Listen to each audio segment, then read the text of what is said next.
I was standing in what used to be a bedroom, covered in 30 years of dust, when my flashlight hit something that made my blood run cold. There, behind a collapsed bookshelf, was a door. Not just any door, a door that wasn't on any blueprint, a door that no one in my family had ever mentioned, a door with 3 separate locks, all of them still sealed shut.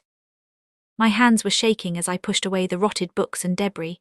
The smell of mold and decay was overwhelming, but I couldn't stop. Something in my gut told me this was it. This was the reason my grandmother had left me this crumbling disaster of a house while my cousins divided up her jewelry, her savings accounts, and her pristine vacation home in the mountains. They had laughed at me, actually laughed. My cousin Derek had said, and I quote, "Congratulations, Maya, you got the garbage." But as I stood there in that forgotten room, staring at a door that shouldn't exist, I realized something that would take me weeks to fully understand. My grandmother hadn't given me garbage. She had given me everything. And the only question was, why had she hidden it? My name is Maya Chen, and 3 months ago, I was what you might call professionally lost. 27 years old, working a dead-end data entry job for a company that sold medical supplies, living in a studio apartment that I could barely afford in a city I had moved to because I thought it would feel like an adventure. Spoiler alert, it didn't feel like an adventure, it felt like slow suffocation. I was the kind of person who had always done everything right but somehow ended up with nothing to show for it. Good grades, respected university, multiple internships, and yet there I was making $32,000 a year, eating ramen 4 nights a week, and wondering if this was really all life had to offer. I had exactly $643 in my savings account. I hadn't been on a real vacation in 4 years. The last time I bought myself something nice was a second-hand coat from a thrift store, and I had felt guilty about it for days. This isn't a sob story. I'm not trying to make you feel sorry for me. I'm trying to make you understand the context. I'm trying to make you see why what happened next hit me so hard. My grandmother, Elizabeth Chen, died on a Tuesday. I found out through a text message from my mother, which tells you everything you need to know about my family's communication style. Grandma passed this morning, funeral Saturday, LMK if you need directions to the church. That was it, 23 words to summarize the loss of a woman who had been the only person in my family who ever really saw me. I cried for 3 hours, then I booked the cheapest flight I could find and started packing a bag. The funeral was exactly what you would expect from my family, formal, stiff, more focused on appearances than actual grief. My mother was there, of course, dressed in designer black and making sure everyone knew how devastated she was. My father stood beside her, silent as always, the human embodiment of going through the motions.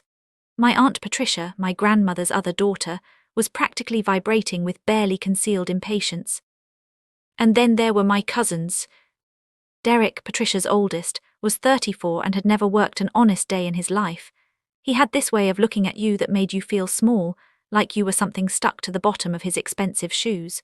His sister Vanessa was 2 years younger, and somehow even worse. She had the kind of beauty that she weaponized against everyone around her, and she had been making my life miserable since we were children. They were already talking about the inheritance before we even left the cemetery. I wish I was exaggerating. I wish I could tell you that my family had the decency to wait until the body was cold, metaphorically speaking. But no. As we walked back to our cars from my grandmother's grave, I heard Derek say to Vanessa, "I checked the estate records. The mountain house alone is worth $1.2 million. Vanessa had smiled. And the jewelry collection, don't forget the jewelry, that sapphire necklace is mine, I've wanted it since I was 12. I remember feeling sick, like actually physically nauseous. This was my grandmother they were talking about, the woman who had taught me how to make dumplings, the woman who had stayed up all night reading to me when I had scarlet fever at age 8, the woman who had once told me in her quiet, steady voice, "Maya, you are made of stronger stuff than you know. Don't let the world convince you otherwise." And these people were treating her death like a shopping spree. The reading of the will was scheduled for 3 days after the funeral, enough time for family to travel, for paperwork to be organized, for the lawyers to prepare. We gathered in a conference room at a law firm downtown, wood paneling, leather chairs, the smell of old money and older secrets. There were 12 of us in total, my mother and father, Aunt Patricia and her husband Richard, Derek and Vanessa, 3 distant cousins I barely knew, and me. The lawyer was a man named Howard Fletcher. He was old in that distinguished way that lawyers sometimes achieve, with silver hair and half-moon glasses, and a voice like he was narrating a documentary about someone else's tragedy. As you all know, he began, Elizabeth Chen was a woman of considerable assets. Over the course of her life, she accumulated significant wealth through both inheritance and investment. It was her express wish that these assets be distributed among her family according to the specifications in her last will and testament. Aunt Patricia was practically leaning out of her seat. Fletcher cleared his throat and began to read. My mother received the investment portfolio. Stocks, bonds, mutual funds, estimated value, $800,000. She tried to look humble about it, but I could see the relief in her eyes. The college fund for future grandchildren was secured. The kitchen renovation she had been wanting was finally possible. Aunt Patricia received the mountain house. The $1.2 million mountain house. She gasped, then covered her mouth with her hand, then looked at my mother with something that might have been triumph. The sibling rivalry apparently didn't end just because their mother was dead. Derek received my grandmother's car collection, 3 vintage vehicles, a 1967 Mustang, a 1955 Thunderbird, and a 1970 Chevelle, conservatively valued at $300,000 total. He pumped his fist under the table like he had just won a sports game. Vanessa got the jewelry, all of it, the sapphire necklace she had wanted, the diamond earrings, the emerald bracelet that had belonged to my great-great-grandmother, nearly $200,000 worth of precious stones and metals, handed over like party favors. The distant cousins divided up the remaining liquid assets, savings accounts, a few smaller investment accounts. Each of them walked away with somewhere between $50,000 and $75,000. And then Fletcher turned to me. To my granddaughter Maya Chen, he read, I leave the property located at 447 Blackwood Lane, including the house and all its contents. There was a moment of confused silence. Then Derek started laughing. Blackwood Lane, he looked around the room like he was waiting for everyone to get the joke. You mean that old dump, the place that's been condemned for years? Aunt Patricia's face had twisted into an expression of genuine pity. Oh, Maya, honey, that place has been abandoned since before you were born. I don't think anyone set foot inside in decades. My mother said nothing. She just stared at the table, and I could see shame coloring her cheeks. Shame that her daughter had been given so little. Shame that everyone could see it. Vanessa wasn't even trying to hide her amusement. What is it worth, Mr. Fletcher, the property? Fletcher shuffled through his papers. According to the most recent assessment, the land value is approximately $42,000. However, the house itself has been deemed structurally unsound. Any buyer would likely pay only for the land and demolish the existing structure. $42,000. While my cousins had received hundreds of thousands. While my mother and aunt had received nearly $1 million each. I got a rotting house and a piece of land that might cover a year of my rent if I was lucky. There must be some mistake, I heard myself say. My voice sounded far away like it belonged to someone else. Grandmother wouldn't, she would. Fletcher looked at me with something that might have been sympathy. Miss Chen, I can assure you there is no mistake. Your grandmother was very specific about her wishes. She updated this will just 6 months ago. While she was still of entirely sound mind, she wanted you to have this property. Derek couldn't contain himself anymore. Congratulations, Maya, you got the garbage. I don't remember leaving the conference room. I don't remember the drive back to my mother's house. I don't remember anything except the feeling of being hollow, scooped out, emptied of everything that had once made me feel like I belonged to this family. My grandmother had loved me. I was sure of it. I had felt it every time she looked at me, every time she slipped me an extra dumpling when no one was watching, every time she told me stories about our family's history. So why had she done this? Why had she given me nothing? I was supposed to fly back to my apartment 2 days after the will reading, back to my data entry job, back to my ramen dinners and my slow suffocation. But I couldn't stop thinking about the house. 447 Blackwood Lane. I had looked it up online, and what I found wasn't encouraging. The property was listed in county records as abandoned. There were notices about code violations, structural concerns, pest infestations. Satellite images showed a building that was barely recognizable as a house, consumed by overgrown vegetation and decades of neglect. My mother had urged me to just forget about it. Sell the land to the first person who makes an offer, she said. Get whatever you can and move on, there's nothing there for you. But something kept nagging at me. My grandmother had been many things, but she was never careless. She never did anything without reason. Every action had intention behind it. Every word carried meaning. If she had wanted to give me nothing, she could have simply left me out of the will. She could have given me a small cash inheritance and called it a day. Instead, she had specifically, deliberately chosen to leave me this property. Why? On my last night at my mother's house, I made a decision. Instead of flying back to my apartment, I would drive to Blackwood Lane. I would see this house for myself. I would try to understand what my grandmother had been thinking. Maybe it would give me closure. Maybe I would take one look at the place and realize that it truly was just garbage, and I could move on with my life knowing I had tried. Or maybe, just maybe, there was something there worth finding. I rented a car the next morning. The address was about 4 hours north, in a rural area I had never been to despite living in this state for the first 18 years of my life. My grandmother had never mentioned the property. Neither had my mother or my aunt. It was like it had been erased from our family's collective memory. The drive took me through increasingly remote territory. Highways gave way to 2-lane roads. 2-lane roads gave way to gravel. Gravel gave way to dirt paths that my rental car's GPS barely recognized. By the time I reached Blackwood Lane, the sun was starting to set, and I was beginning to understand why this property had been forgotten. It was in the middle of nowhere. Literally nowhere. The nearest town was 20 miles back.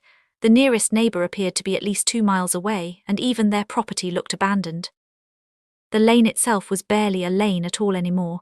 Tree roots had broken through the packed earth. Branches hung low across the path. It was like nature had spent 30 years trying to reclaim this place from human interference. And then I saw the house. My first thought was that the county assessor had been generous. The structure was 3 stories tall, built in a style that might have been Victorian, but was now mostly just decayed. The porch had collapsed on one side. Most of the windows were broken. The roof sagged in the middle like the house itself was tired and trying to lie down. Ivy covered at least 60% of the exterior walls. Some kind of vine had completely consumed the front door, making it look like the house had a green, leafy mouth that had been sewn shut. I sat in my rental car for a long time, just staring. This was my inheritance. This was what my grandmother had thought I deserved. I could feel tears burning at the backs of my eyes, but I refused to let them fall. I had cried enough already. Crying wouldn't change anything. I got out of the car. The air smelled different out here. Clean in a way that city air never was, but underneath it I could detect something else. Something musty and old. The smell of a place that had been holding its breath for a very long time. I had brought supplies, flashlight, work gloves, dust mask, a crowbar in case I needed to pry anything open. I had watched enough urban exploration videos to know that entering abandoned buildings required preparation. The front door was impossible, so I circled around to the back. There I found a side entrance that was mostly clear. The door itself was hanging from one hinge, making entry almost too easy. Inside, the house was dark. The setting sun provided some light through the broken windows, but it wasn't enough to navigate by. I switched on my flashlight and began to explore. The first thing that struck me was the smell. Mold, yes, decay, absolutely. But underneath those expected scents was something else, something almost sweet, like dried flowers or old perfume. My grandmother's perfume. The recognition hit me so hard that I had to stop walking and catch my breath. I hadn't smelled that particular scent in years. It was a custom blend she had made for herself, something with jasmine and sandalwood, and other notes I couldn't identify. I used to bury my face in her sweaters just to breathe it in. But that was impossible. My grandmother hadn't been here in decades. Any scent she had left behind would have dissipated long ago. Wouldn't it? I pushed the thought aside and continued exploring. The first floor was mostly what I expected. A kitchen with appliances from the 1960s, now rusted and useless. A living room with furniture covered in white sheets, like ghosts waiting for someone to return. A dining room with a table still set for dinner, plates and silverware covered in layers of dust. It was sad seeing a home reduced to this. Whatever this place had once been, it had been abandoned abruptly. There were still books on shelves, still pictures on walls, though the glass was cracked and the images were too faded to make out. Still personal effects scattered around, as if the occupants had simply vanished one day. I climbed the stairs carefully, testing each step before putting my full weight on it. The wood groaned and creaked, but it held. The second floor contained bedrooms, 3 of them, each one frozen in time. The first bedroom looked like it had belonged to children. 2 small beds, faded wallpaper with a pattern of sailboats, toys still scattered on the floor, covered in dust but otherwise intact. The second bedroom was larger, more mature. A vanity table with a cracked mirror, a wardrobe with clothes still hanging inside, moth-eaten and fragile, a 4-poster bed with hangings that had once been blue but were now grey with age. The third bedroom was the one that made me stop. This one felt different. The energy in the room was different. There was more light here, coming through a window that wasn't as broken as the others. And the furniture, while dusty, seemed to be in better condition, like someone had made an effort to preserve this space. On the dresser, there was a photograph in a silver frame. I picked it up and wiped away the dust with my sleeve. And then I stopped breathing. The photograph showed a young woman. She was beautiful, with dark hair and bright eyes and a smile that looked exactly like mine. She was standing in front of this very house, back when it was whole and beautiful, and she was holding a baby in her arms. The young woman was my grandmother. I recognized her from other old photographs, from stories my family had told.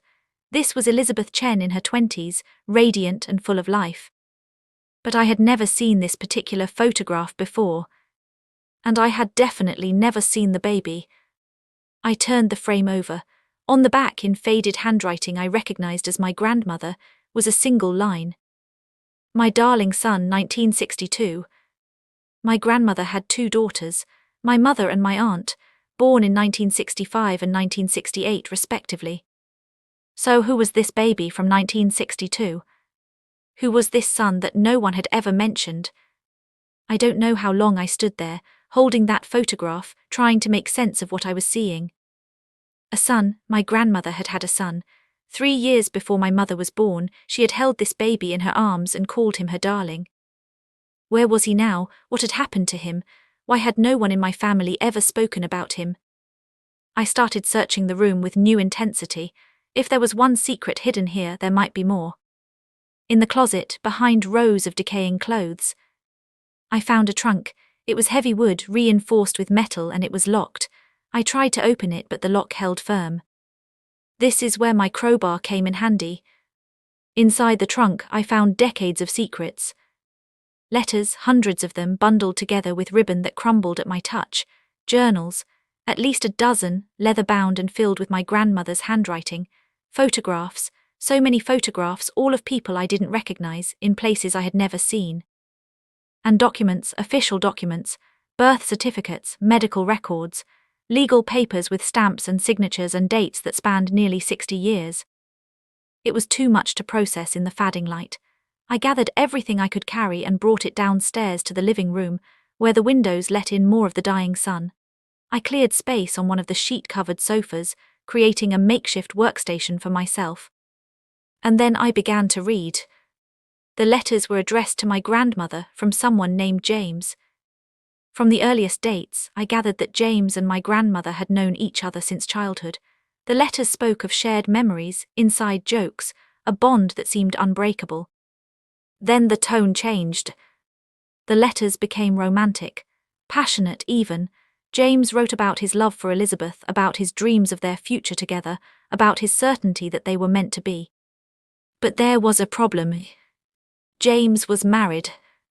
Not to my grandmother, to someone else. The letters made references to his wife, to his situation, to the impossibility of them being together publicly. But they also made clear that he and my grandmother had been carrying on an affair for years. And then, in a letter dated March 1962, everything changed. My dearest Elizabeth, James had written, I cannot express the joy that fills my heart at your news. A child, our child, the physical proof of a love that the world refuses to recognize. We will find a way to be together, I promise you. We will find a way to give our son the life he deserves. Our son. The baby in the photographs. My grandmother had gotten pregnant by her married lover in 1962. In that era, this would have been a scandal of the highest order, an unmarried woman having a child with a married man, the shame, the social consequences, the complete destruction of her reputation. I read faster, desperate to understand what happened next. The letters continued through the pregnancy. James sent money. He visited when he could. He made promises that I suspected even he knew he couldn't keep. And then, in August 1962, the baby was born. He is perfect, my grandmother had written in her journal. 10 fingers, 10 toes, his father's eyes, my heart. I have named him William James Chen, and I will love him until my dying breath. William. My grandmother had a son named William. I had an uncle I never knew existed.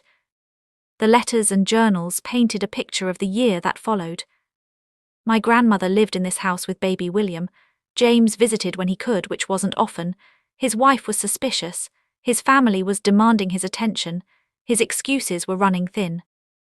My grandmother wrote about her loneliness, about the isolation of living in this remote place, away from friends and family who might judge her, about her love for her son, which grew stronger every day, even as her hope for a future with James began to fade. And then everything fell apart. In the summer of 1963, James' wife found out about the affair, about the baby, about everything. She threatened to expose him publicly, to ruin his reputation, to take everything he had. In 1963, a scandal like this could destroy a man's career, his standing in the community, his entire life. James made a choice. He chose his wife, his legitimate family, his reputation. He abandoned my grandmother and their son. But it was worse than that. James' wife wasn't satisfied with just getting him back. She wanted revenge. She wanted to hurt the woman who had stolen her husband's heart. Through connections I didn't fully understand, James' wife managed to have my grandmother declared an unfit mother. There were forged documents, bribed officials, a legal system that was already biased against unmarried mothers. They took William away. My grandmother's journal entry from that day was barely readable, the words smeared by what I could only assume were tears. They came at dawn, men in suits, official papers. They said I was unfit, they said I was unstable. They said William would be better off elsewhere. I begged, I screamed, I tried to fight them, but they were too strong. They took my baby. They took my son. And now I am alone in this house with nothing but the echo of his cries. I was crying now too, sitting in the dust and decay of my grandmother's secret house, reading about a tragedy that had been hidden for 60 years. I couldn't hold back the tears. They had taken her baby. They had stolen her son because she had loved the wrong man, and she had been powerless to stop it.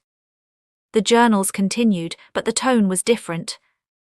For months after William was taken, my grandmother barely functioned. She wrote about wanting to die, about seeing no point in continuing, about the emptiness that consumed her every waking moment. And then slowly something shifted. She wrote about anger, about determination, about refusing to let them win. They think they have broken me, she wrote in early 1964. They think they have taken everything, but they don't know me. They don't know what I am capable of. I will get my son back. If it takes the rest of my life, I will find him. I will reclaim him. I will make them all pay for what they have done. My grandmother started investigating. She tracked the paperwork. She followed the trail. She discovered that William had been placed in an orphanage, then adopted by a family across the country. She couldn't reach him directly. The adoption was closed. The records were sealed, but she never stopped looking. She hired private investigators. She spent money she didn't have. She dedicated every resource at her disposal to finding her son. And while she searched, she built a new life.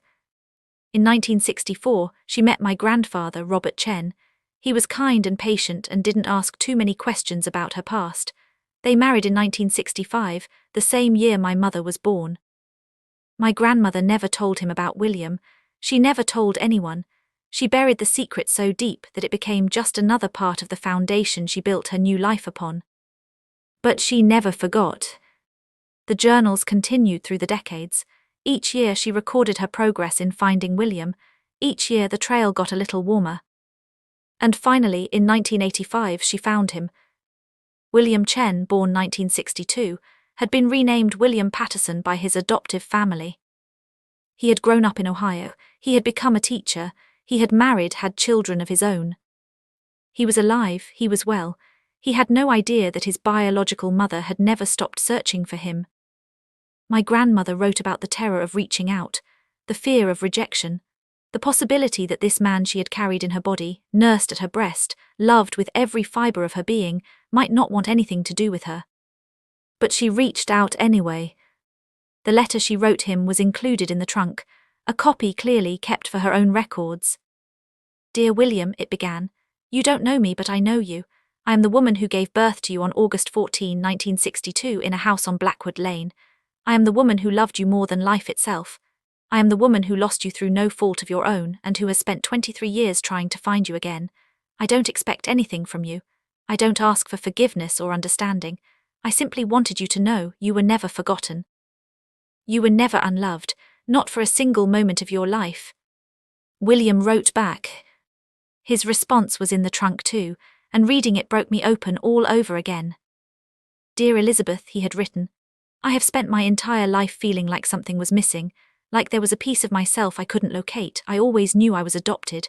My parents were good people and I loved them, but I always wondered about you, about why you gave me up, about whether you ever thought of me. Now I know, and for the first time in my life I feel complete. I would very much like to meet you if you're willing." They met for the first time in 1986, in this very house. My grandmother's journal entry from that day was the most joyful thing I had ever read.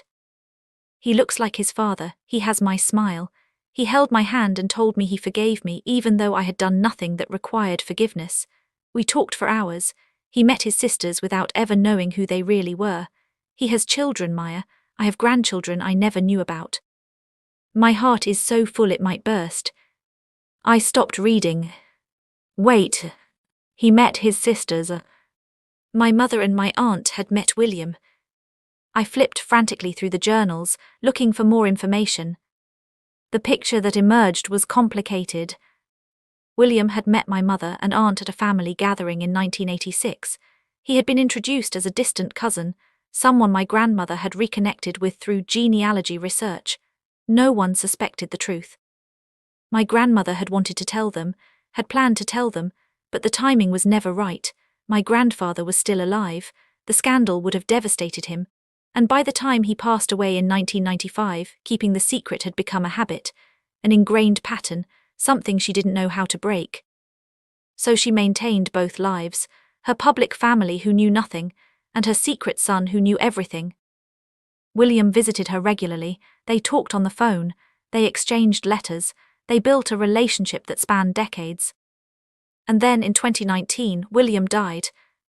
Cancer, it was quick apparently. By the time he was diagnosed, it was already too late. My grandmother's journal entry was devastating. "I have lost him twice.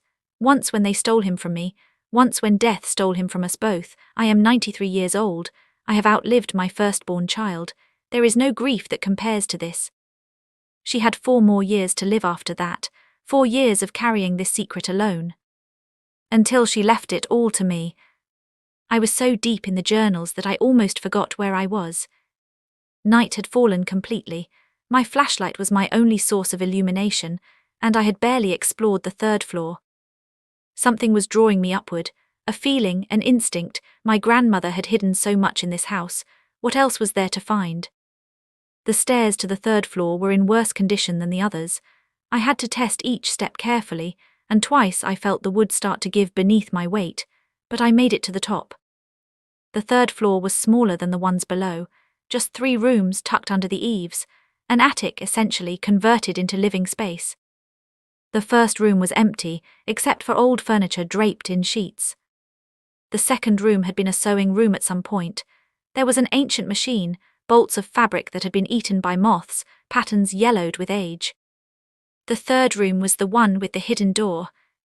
I almost missed it. The room looked like it had been used for storage, boxes everywhere, old books piled high, a collapsed bookshelf that had spilled its contents across the floor.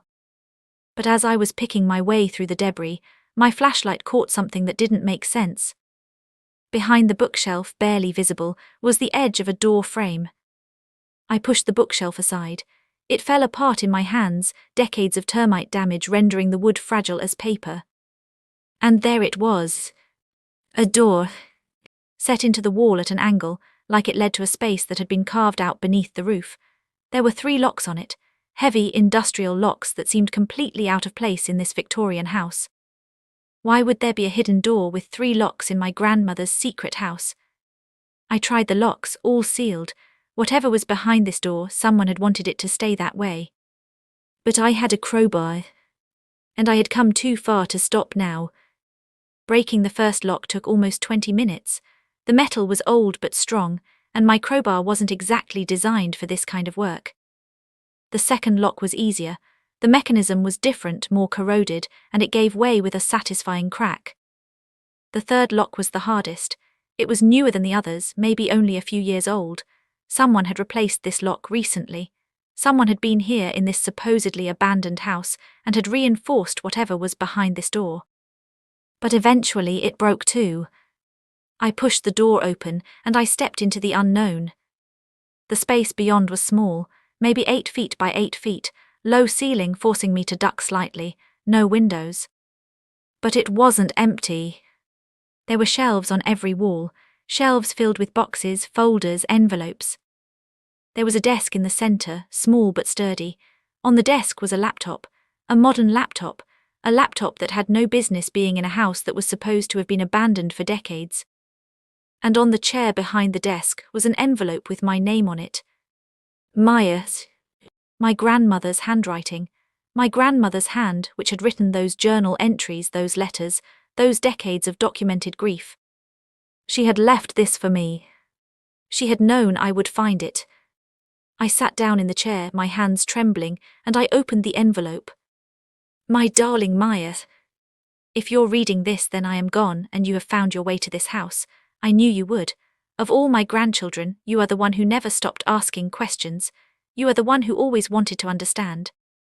I am sorry for the theatrics, I am sorry for the misdirection, but I needed to be sure that you and only you would find what I've hidden here. The others wouldn't understand, the others wouldn't know what to do with it.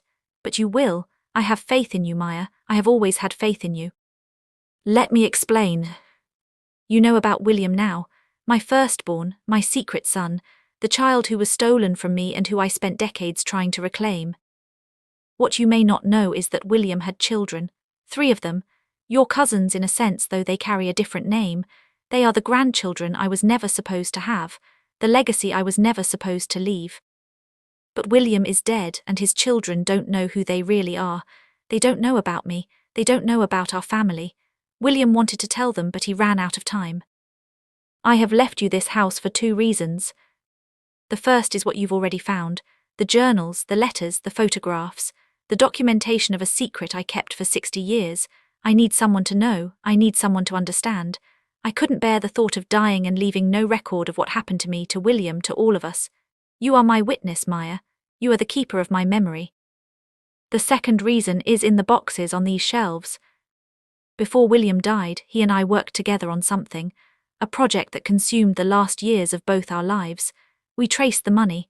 We followed the paper trails.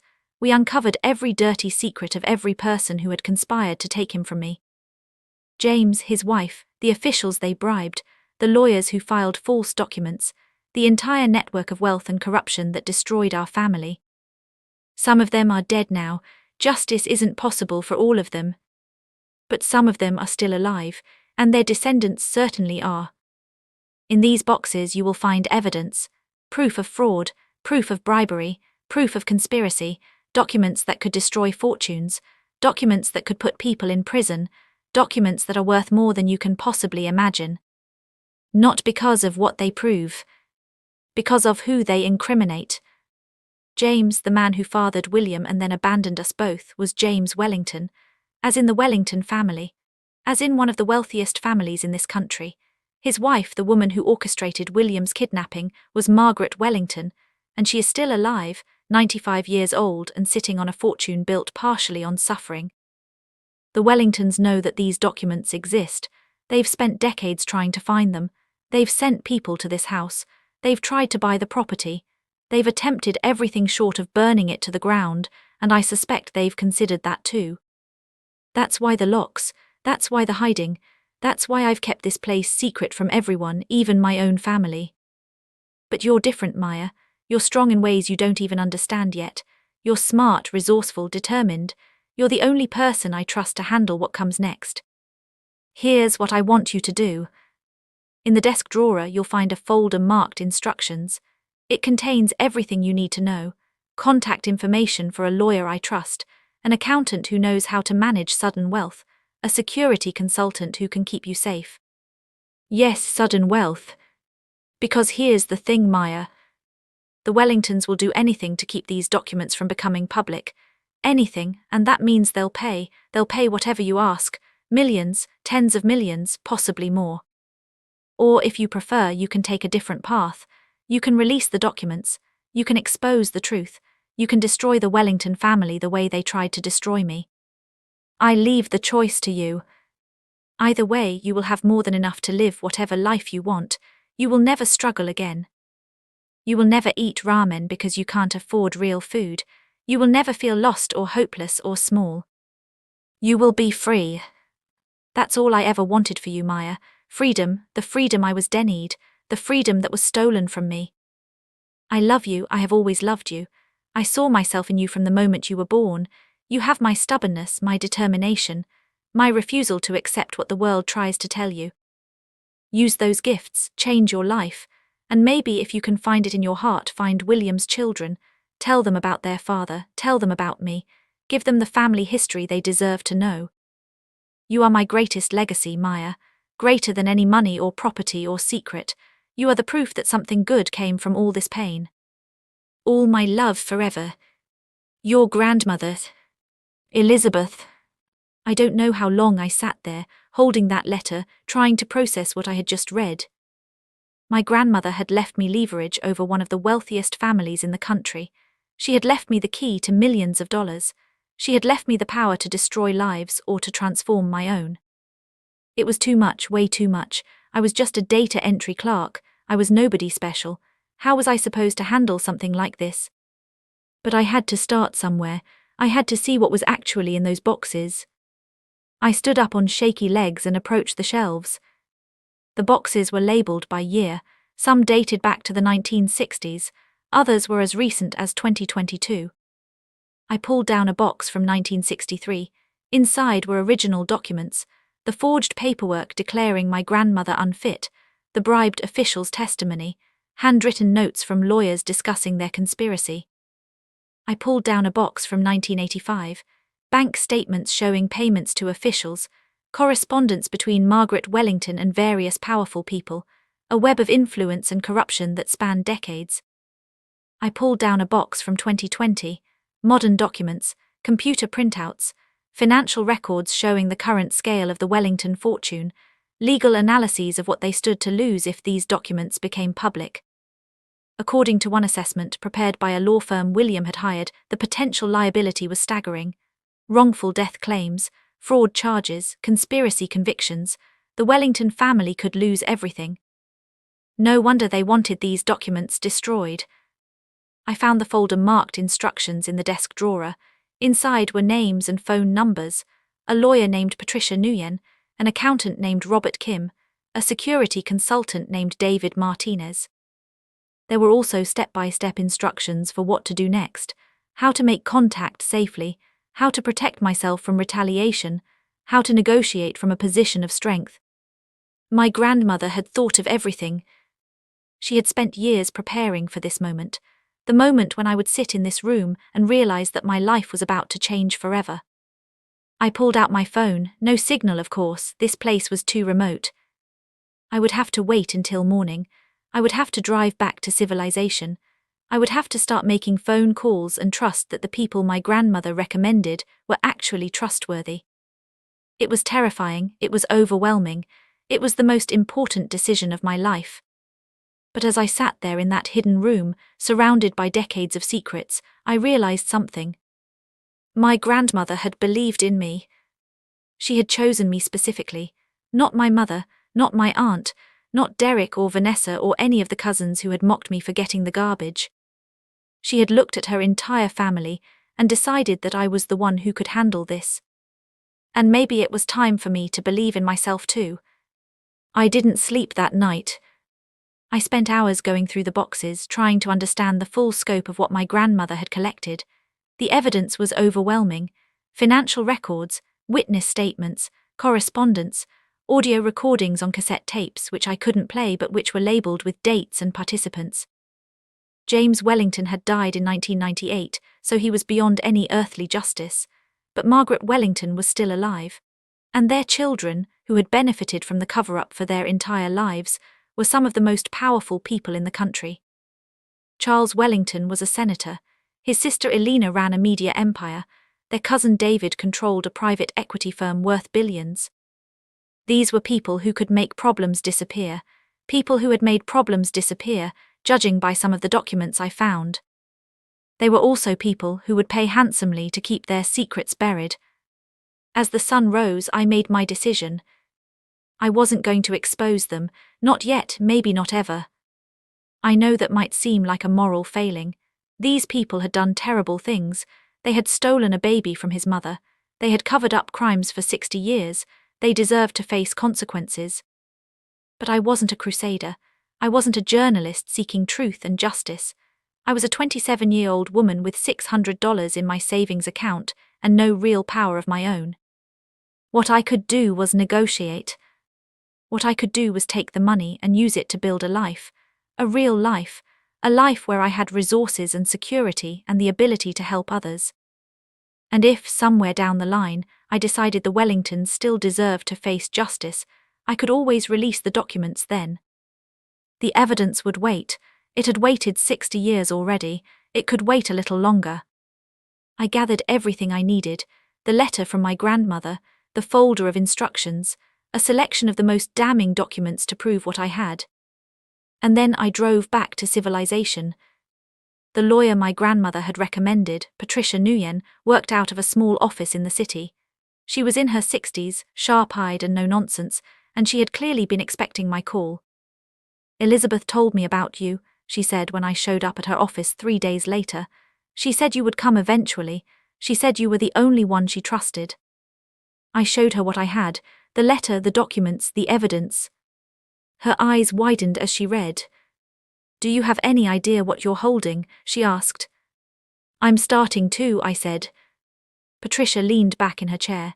"The Wellingtons have been looking for these documents for decades. They've hired private investigators. They've bribed officials. They've done everything short of murder, and honestly, I wouldn't put that past them either." I felt a chill run down my spine. "Are you saying I'm in danger?" "I'm saying you need to be careful, very careful. The moment the Wellingtons realize you have this, they will do whatever it takes to get it back. That might mean offering you a fortune. It might mean threatening your life." "So what do I do?" Patricia smiled. It wasn't a warm smile. It was the smile of someone who had been waiting for a fight. "We let them know what we have," she said. "We make sure they understand that the documents are secured in multiple locations with instructions to release them if anything happens to you. And then we negotiate." Over the next few weeks, that's exactly what we did. Patricia reached out to the Wellington family's lawyers through careful, anonymous channels. She provided enough evidence to prove that the documents existed without revealing where they were hidden. The response was immediate. The Wellingtons offered $10 million for the complete destruction of all documents, and a legally binding promise never to discuss any of it publicly. Patricia advised me to refuse. "That's a lowball offer," she said. "They're testing you, they want to see how serious you are." We countered with 50 million. They came back with 15. We countered with 45s. They came back with 25s. We countered with 40. They offered $35 million, take it or leave it. I took it. $35 million. More money than I had ever imagined. More money than my entire family had received from my grandmother's legitimate estate combined. The transfer was handled through a complex series of offshore accounts and legal structures that Patricia had set up. It was untraceable, irrevocable, and completely tax-free thanks to some creative international arrangements I didn't fully understand. In exchange, I handed over the documents, all of them, every box, every folder, every piece of evidence that my grandmother and William had spent years collecting. Some people might say I sold out. Some people might say I should have released everything and let the chips fall where they may. But here's the thing. Releasing those documents wouldn't have brought my grandmother's son back. It wouldn't have undone 60 years of pain. It wouldn't have given her the life she deserved to have. All it would have done was destroy more lives. Charles Wellington might deserve it. His family might deserve it. But what about their employees, their charitable foundations, the people who depended on them for their livelihoods? Justice isn't always clean. Sometimes you have to make choices that don't feel heroic. Besides, I had plans for that money, plans that my grandmother would have approved of. Before the negotiations were even finished, I had started looking for William's children. My grandmother had left me some information, but not much. Names, approximate ages, last known locations. William had 3 children from his marriage, 2 daughters and a son. Sarah Elizabeth, named after my grandmother, though she didn't know it, and Michael. Sarah was the oldest, 42, living in Oregon. She had become a social worker, spending her career helping children in foster care. Elizabeth was in the middle, 39, a professor at a small college in Vermont, unmarried, focused on her research. Michael was the youngest, 35, a failed entrepreneur who had spent most of his adult life bouncing from one scheme to another, living in Las Vegas when I tracked him down. I didn't approach them right away. I watched from a distance first, tried to get a sense of who they were, tried to figure out how to tell them that their entire family history was a lie. Eventually, I reached out to Sarah. She seemed like the most stable, the one most likely to respond rationally to shocking news. We met for coffee at a small cafe in Portland. She thought I was a distant relative who had found her through one of those genealogy websites.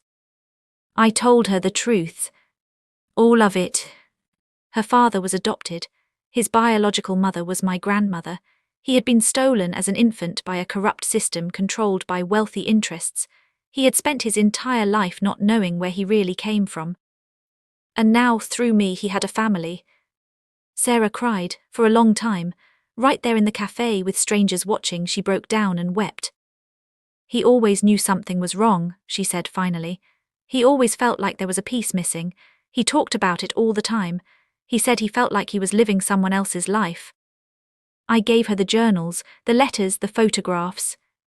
I gave her the truth about her father. And in return, she gave me something I hadn't known I was missing. Family. Over the next few months, I met all 3 of William's children. Sarah was exactly what I expected, warm, compassionate, hungry for connection. Elizabeth was more reserved but no less affected. She had inherited my grandmother's love of learning, her analytical mind. She approached the family history like a research project, wanting to understand every detail, every nuance. Michael was the wild card. He showed up to our first meeting drunk, belligerent, and suspicious that I was running some kind of scam. It took multiple conversations before he started to believe me. But eventually, even he came around. We became family, real family, not the kind of family that judges you for your inheritance or mocks you for getting the garbage, the kind of family that sits around kitchen tables and shares stories, the kind of family that shows up when you need them. I told them about the money, some of it anyway. I said it came from a settlement with the people who had stolen their father. They didn't need to know the details. I gave each of them $3 million. It wasn't about being generous. It was about honoring my grandmother's wishes. She had wanted her grandchildren taken care of, all of them, even the ones she never got to meet. Sarah used her share to start a non-profit, an organization dedicated to protecting children from exactly the kind of corruption that had destroyed my grandmother's family. She named it after William. Elizabeth funded a research center at her college, a place for students to study family history, genealogy, the ways that secrets and lies shape our understanding of ourselves. Michael used his share to pay off his debts, get himself into rehab, and eventually start a legitimate business. A restaurant of all things.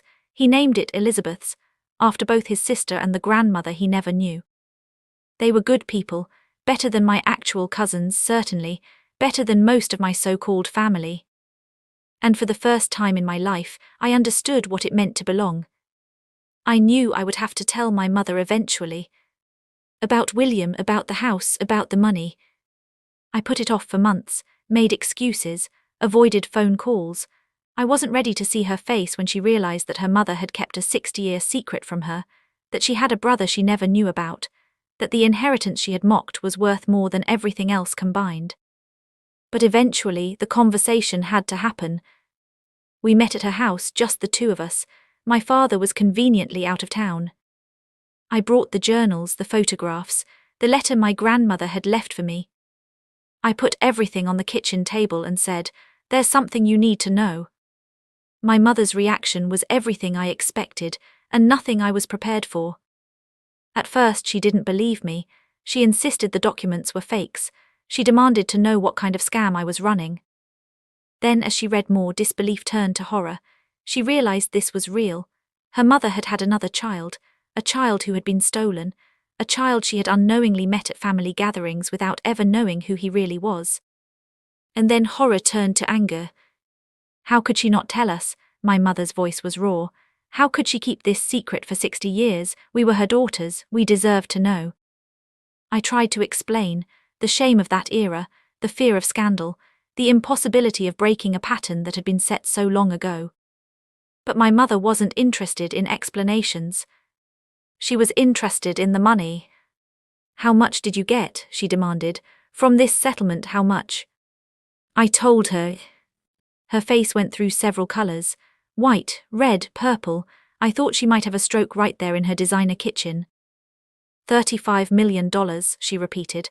35 million, and you didn't tell me, you didn't share it with the family. I shared it with William's children, I said. The family grandmother actually wanted to help. My mother looked at me like I was a stranger, like I was an enemy. "Get out," she said, "get out of my house." I left. We haven't spoken since. In the months that followed, the ripples spread outward. My Aunt Patricia found out about the secret somehow, probably through my mother. She showed up at my new apartment demanding answers, demanding money, demanding to be included in whatever scheme she thought I was running. I told her the truth, all of it. Unlike my mother, Aunt Patricia's reaction wasn't anger. It was something worse, it was calculation. "The Wellingtons," she said slowly. "You negotiated with the Wellingtons, Charles Wellington, the senator." I realized my mistake too late. "Think about what we could do with this," Aunt Patricia continued. "The leverage we would have, the power, if the Wellingtons knew we had more documents." "There are no more documents," I said quickly. "That was part of the agreement, everything was destroyed." Aunt Patricia's eyes narrowed. She didn't believe me. "I'm warning you," I said. "Whatever you're thinking, don't. These are dangerous people. They will destroy you without a second thought." But Aunt Patricia had always thought she was smarter than everyone else. 2 months later, she tried to blackmail Charles Wellington. She had no actual evidence, just the story, the family secret, the suggestion that she might go to the press with what she knew. The Wellingtons responded exactly as I had feared. Within a week, Aunt Patricia's financial records were being investigated by 3 different government agencies. Her husband's business was hit with lawsuits from multiple directions. Their mountain house, the one she had inherited from my grandmother, was seized as part of a fraud investigation that seemed to materialize out of nowhere. I don't know if any of the charges were real. Knowing the Wellingtons, they were probably manufactured, but it didn't matter. Aunt Patricia's life was destroyed. She tried to call me, multiple times, begging for help, begging for money, begging me to fix what she had broken. I didn't answer. Some lessons have to be learned the hard way. With the money secure and my obligations fulfilled, I finally had time to think about what I wanted. Not what my family wanted, not what society expected, what I actually, truly wanted for myself. I quit my data entry job, obviously. I moved out of my studio apartment and bought a house, not a mansion, not a showplace. Just a comfortable 3-bedroom in a nice neighborhood, with good schools and friendly neighbors. I traveled. For the first time in my life I saw the world. Paris, Tokyo, Cape Town, Sydney. I spent months just wandering, experiencing, learning. And then I came back and started building something real. I founded a non-profit like Sarah, but mine was different. It focused on helping young women who felt lost, professionally adrift, stuck in lives that didn't feel like their own. I called it Second Chances. The idea was simple. We identified women who had potential but no resources, women who were one opportunity away from transforming their lives, and we gave them that opportunity: scholarships, mentorship, networking, practical support that actually made a difference. In the first year, we helped 300 women go back to school. We placed 150 in new careers. We funded 47 small businesses. It wasn't about the numbers, it was about the stories. Like Maria, who had been working 2 minimum wage jobs while trying to care for her mother with dementia. We helped her get certified as a medical coder, and now she works from home, making 3 times what she used to, with flexible hours that let her be there for her mom. Like Jennifer, who had dropped out of college when she got pregnant at 19 and spent the next decade convinced she had ruined her life. We helped her finish her degree and get into law school. She graduated top of her class. Like Aisha, who had fled an abusive marriage with nothing but her children and the clothes on her back. We helped her find housing, get job training, and eventually start her own business. She now employs 15 people. Every one of these stories was a reminder of why I was doing this. Every one of these women was proof that one person's investment could change everything. And every time I looked at what we had built, I thought of my grandmother. Of Elizabeth. Of a woman who had been knocked down by life but had never stopped fighting, who had lost everything but had never stopped hopping, who had carried a secret for 60 years because she loved too much to let it go. She would have been proud. I know she would have been proud. I never sold the property on Blackwood Lane. I know it sounds strange, the house was a disaster, the land wasn't worth much, there was no practical reason to keep it. But I couldn't let it go. This was where my grandmother had lived her most authentic life, where she had carried William, where she had lost him, where she had spent years searching for him and then, finally, finding him again. This was where she had hidden the truth, where she had prepared everything for me, where she had written that letter knowing that someday I would find it. How could I sell that? Instead, I had the house restored. It took 18 months and cost more than I probably should have spent. The contractors thought I was crazy. What kind of person spends hundreds of thousands of dollars restoring a condemned Victorian in the middle of nowhere? This kind of person, apparently. When it was done, the house was beautiful. Not modern, not flashy, just beautiful. The way it must have looked in 1962 when my grandmother stood on the porch with William in her arms and dreamed of a future that would never come. I turned it into a retreat. A place where women from second chances could come to recover, to reflect, to plan their next steps. A place of healing in the middle of nowhere, surrounded by nature and silence and the memory of a woman who had refused to give up. We called it Elizabeth House. 1 year after I found the hidden room, I organized a gathering. Sarah came, Elizabeth came, Michael came, sober and hopeful and finally starting to figure out who he wanted to be. We met at Elizabeth House, all 4 of us sitting on the restored porch watching the sun set over the trees. It's strange, Sarah said, being here knowing what happened in this place. Strange, Elizabeth agreed, but also right, like we're supposed to be here. Michael didn't say anything. He just stared at the horizon, lost in thoughts he wasn't ready to share. I understood. This was overwhelming for all of us. I found something else, I said. When I was going through the last of the boxes, I wasn't sure if I should show you, but I think you deserve to see it. I pulled out an envelope. Inside was a photograph I had discovered just a week earlier, tucked into the back of a journal I had thought I'd already finished reading. The photograph showed my grandmother and William, taken sometime in the late 1990s. They were sitting in this very house in the room that was now our gathering space. They were holding hands, they were smiling. On the back, in William's handwriting, was a message. To Mom, thank you for never giving up on me, thank you for finding me, thank you for giving me the truth, I love you forever, your son William. Sarah started crying first, then Elizabeth. Even Michael wiped his eyes, though he pretended it was allergies. We sat there together, 4 strangers who had become family, holding the evidence of a love that had survived decades of separation, corruption and loss. And I realized something. This was my inheritance. Not the money, not the property, not even the secrets. This moment, this connection, this family that my grandmother had fought her entire life to protect. This was what she had really left me. I want to tell you something I've learned. Family isn't blood. It's not DNA. It's not the people who share your last name or show up at holidays or are listed on your birth certificate. Family is choice.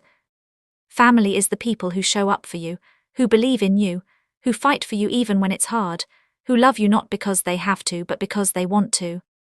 My mother is blood, my aunt is blood, Derek and Vanessa are blood. But they're not my family, not anymore.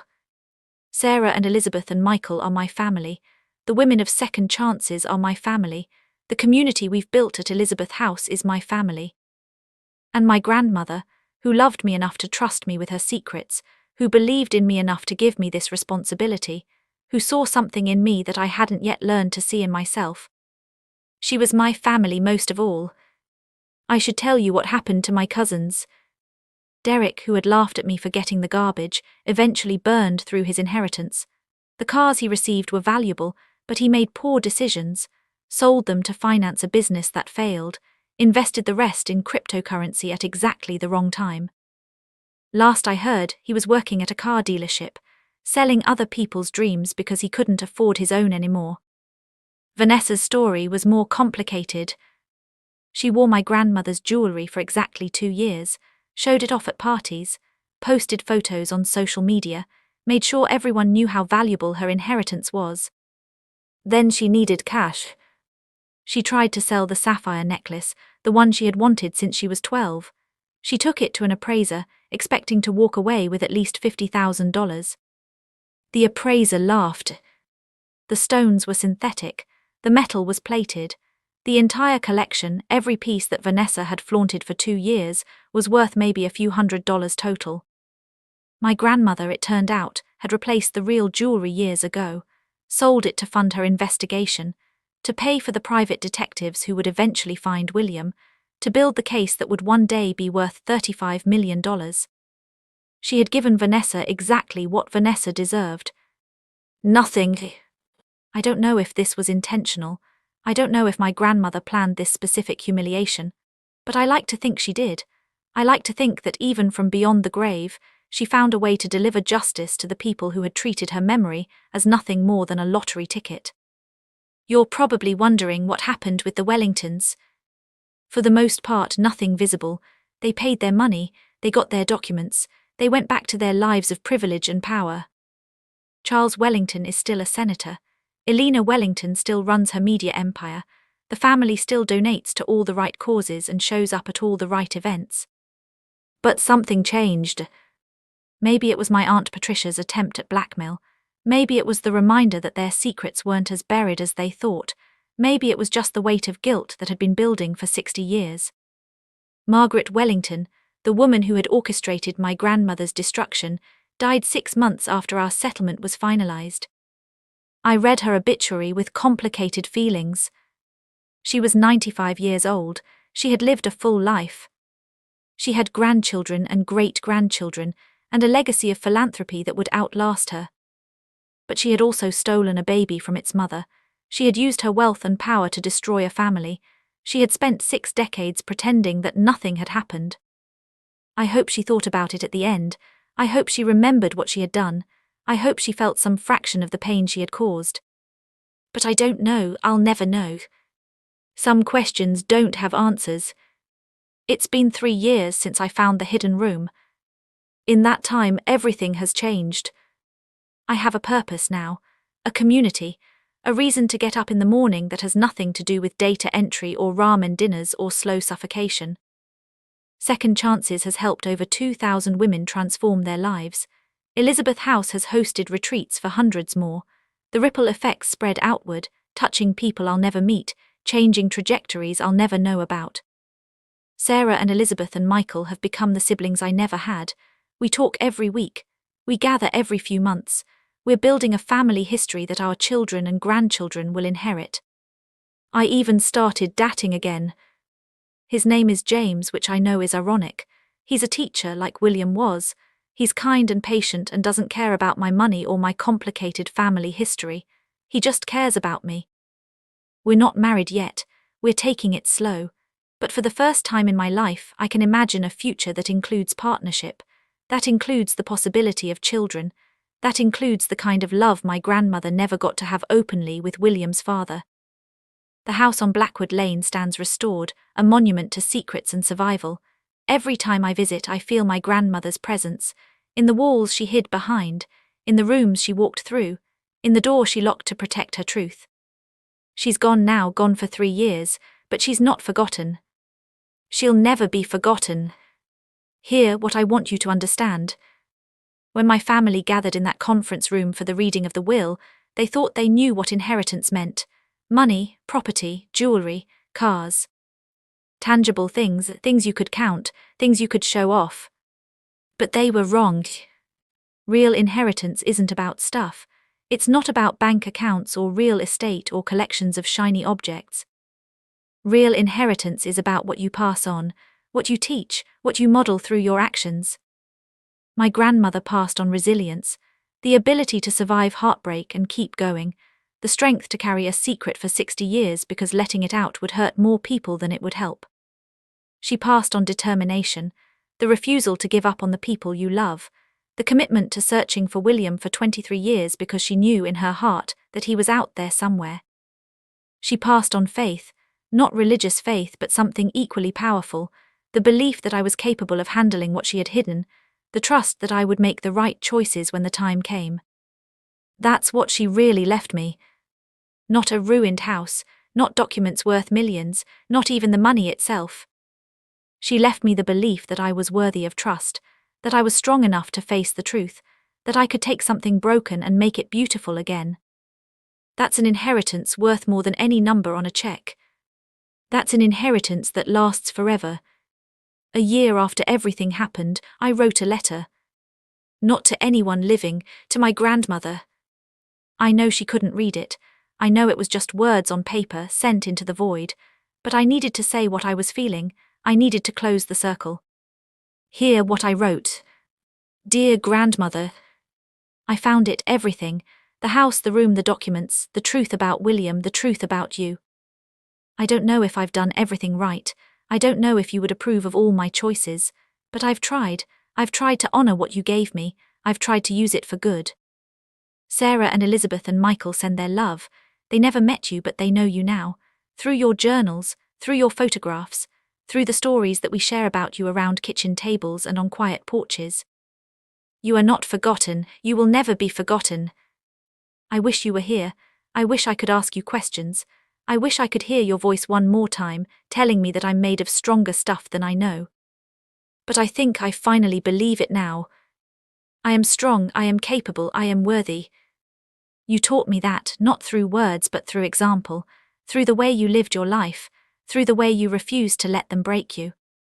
Thank you for believing in me. Thank you for trusting me. Thank you for everything. I love you, grandmother. I will love you until my dying breath. Your granddaughter, Maya. I buried the letter at Elizabeth House, in the garden beneath a rosebush I planted in her memory, a place where it would feed the roots of something growing, a place where it would become part of something beautiful. It felt right. It felt like closure. So that's my story. The story of how I got a ruined house instead of an inheritance, and what I found inside changed my life forever. Some people might say I got lucky, right place, right time, hidden documents worth a fortune. But I don't think luck is the right word. I think my grandmother spent 60 years preparing for this, planning, hopping, trusting that someday the right person would find what she had hidden. I was that person. Not because of anything special about me, but because of something special about her, about the way she saw me, about the faith she had in who I could become. That's the real lesson here. Someone somewhere believes in you. Maybe they haven't said it. Maybe they don't know how to express it. Maybe they're saving it for the moment when you need it most. But the belief is there. And when you find it, when you discover that someone has trusted you with something important, don't let them down. Rise to the occasion. Become the person they knew you could be. That's what I did. That's what my grandmother wanted. And I like to think, wherever she is now, she's proud of me. If you're still watching, thank you. Thank you for spending this time with me, for listening to my story, for caring about a girl who thought she had received garbage and discovered she had been given everything. I don't know why you're here. Maybe you're going through something similar. Maybe you're feeling lost, overlooked, undervalued. Maybe someone in your life has made you feel like you're not worth much. If that's you, I want to tell you something. They're wrong. They're wrong about you. You are made of stronger stuff than you know. Don't let the world convince you otherwise. Those are my grandmother's words, but they're mine now too. And I hope someday they'll be yours. If this story resonated with you, please leave a comment below. I'd love to hear about the people in your life who believed in you, even when you couldn't believe in yourself. And if you haven't found that person yet, keep looking. They're out there. Sometimes they're hiding in ruined houses, waiting to be discovered. Thank you for watching.